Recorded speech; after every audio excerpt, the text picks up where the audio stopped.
मित्रांनो, छान असे कोंबडे आहेत आपल्याकडे अवेलेबल आहेत. बघा इकडे आपला माल हा चाललाय लोणावळ्याला, तुंगीमध्ये चाललाय माल लोणावळ्याला. आपला लोणावळ्यामधला एक कस्टमर आहे, त्यांनी आपल्याकडे ऑर्डर दिली होती 15-25 कोंबडे आणि 45 तलंगीची ऑर्डर दिली होती. ते आपण त्यांना अवेलेबल करून दिलेत.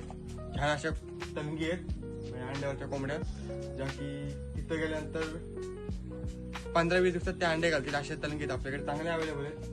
तर कोणाला पाहिजे असेल तर आपण अवेलेबल करून देऊ शकतो. ठीक आहे, काय धन्यवाद.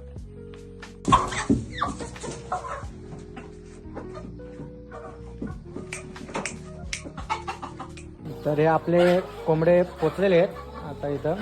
आता हे आपण त्या मालकांची मुलाखत घेऊ. तर दादा कसे वाटले कोंबडे? चांगले, एक नंबर. नाव काय तुमचं आणि कुठे राहता? गावचे मोरवे मोरेमध्ये. आवळमध्ये राहतो. तर इकडून कोणी असेल तर त्यांना संपर्क करा, चालेल. आपण त्यांच्याकडं पाठवू. हो. असेल कोणी तर चालेल. ठीक आहे.